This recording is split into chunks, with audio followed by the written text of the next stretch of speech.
वाचवा कृती समितीच्या माध्यमातून ही आमचा 11वा कार्यक्रम आहे आणि विविध विभागांमध्ये जाऊन आम्ही मराठी लोकांना आव्हान करतो आणि जागृत करतो की आपलं जे राज्य आहे मराठी लोकांचं, त्या राज्यामधील बाहेरून येऊन लोक निवडणुका लढवत आहेत आणि आज मुंबईमध्ये 80 नगरसेवक अमराठी आहेत. शेजारच्या मीरा रोडमध्ये 47 आणि ठाणेमध्ये 22.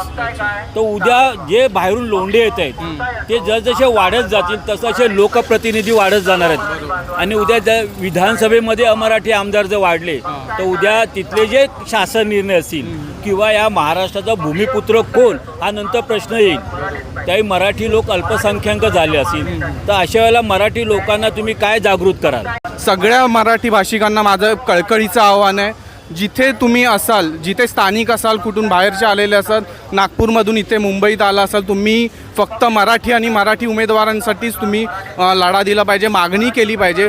जिथे जिथे अमराठी जिथे जिथे दिसेल तिथे तिथे तुम्ही सडेतोड विचारलं पाहिजे, प्रश्न विचारला पाहिजे, कारण हा आपला हक्क आहे.